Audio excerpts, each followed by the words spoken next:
Duke croaks. After Sir Topham Hatt asked Oliver and Toad to help the other engines, they each had their own adventure. First, Oliver got lost and found an abandoned station. Then, Toad's forward-thinking views made a splash on the main line. With all due respect, Mr. Oliver, I think we've both had our fair share of adventures for a while. I couldn't agree more, Toad.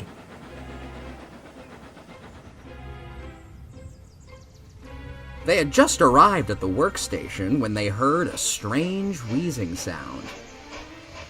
Goodness! What's that noise, Mr. Oliver? I think it's coming from one of the little engines, Toad. And it was.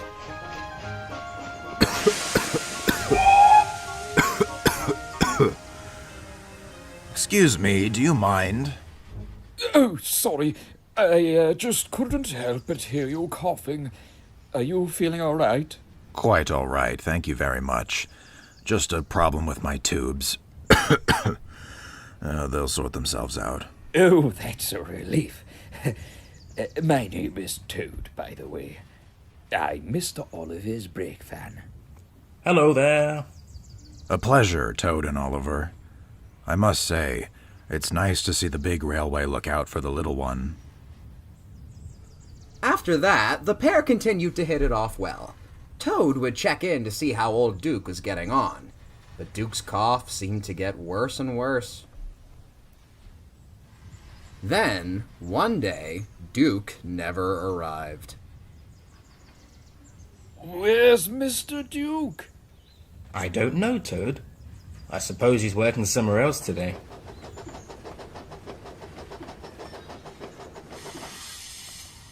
Excuse me, have you seen Mr. Duke recently? How should I know? He wasn't in the shed last night. Perhaps he was considerable enough taking his wheezing someplace else. Oh, no. Well, thank you anyway, Mr. Sir Handel. That's Sir Handel. Just Sir. What a strange brake van.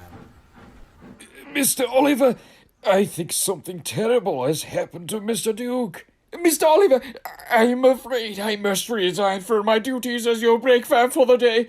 Someone needs to look after Mr. Duke's well-being. Oliver was skeptical, but he still shunted Toad in a siding near the works. Are you sure about this, Toad? Positively, Mr. Oliver.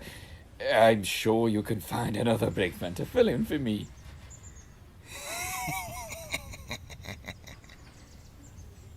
All right, if you say so. Toad was on high alert, but all was quiet in the yard for some time. That is, until...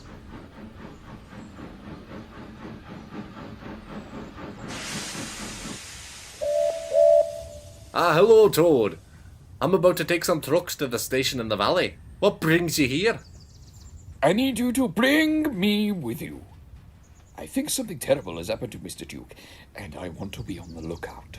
Aye, then you can certainly tag along if you be wanting. We might run into some of the wee engines on the way. You're a lifesaver, Mr. Douglas. Oh, I don't know about that. Don't pay it no mind.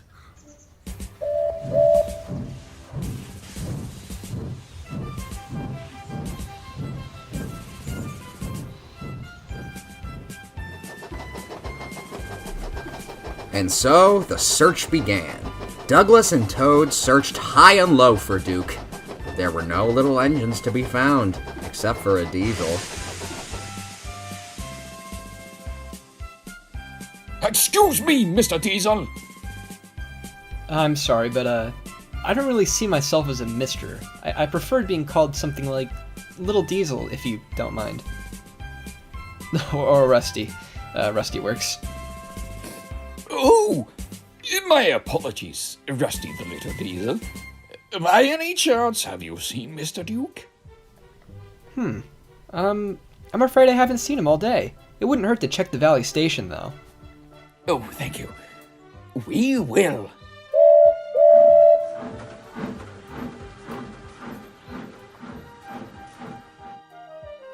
But I'm sorry to say that when Douglas and Toad ventured to the end of the line, Duke was nowhere to be found.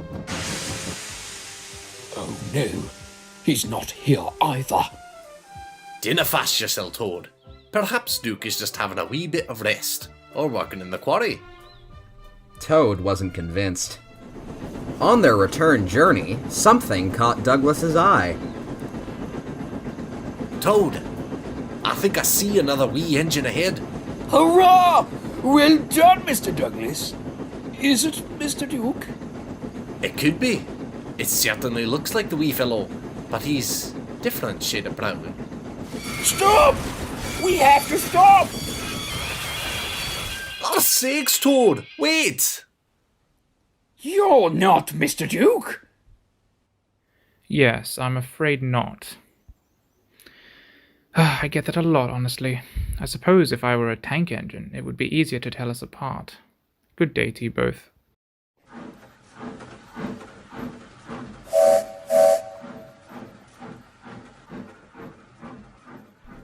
Now, both Douglas and Toad were keen to carry on, but there was another problem. Toad had given himself a wheel flat, and he needed repairs. He thought the day's search had been for naught. Until... Mr. Duke! You're alright! Oh, wait, no! You're in the works. Are you well? Of course I am. My tubes just needed to be cleaned. I tell you, I was coughing up a storm each night. I'm sure the other engines would have shunted me here if I hadn't come myself. I'm just happy I found you, Mr. Duke. I withdrew from my normal duties to make sure you were safe, but I think doing so only caused more problems. I can certainly see that. Mr. Oliver! Oh, goodness me, what happened? The trucks were playing their tricks and I lost my temper again. Oh, I wouldn't have been so cross if I had you with me. I appreciate your concern, Toad, but I think there's another engine that needs you more than I do. Oliver and Toad, now grinning at their sorry states, heartily agreed. The three are now great friends. They love to share tales of their adventures whenever they meet. But I'm sure you'll agree that Oliver and Toad can tackle any adventure when they watch each other's back.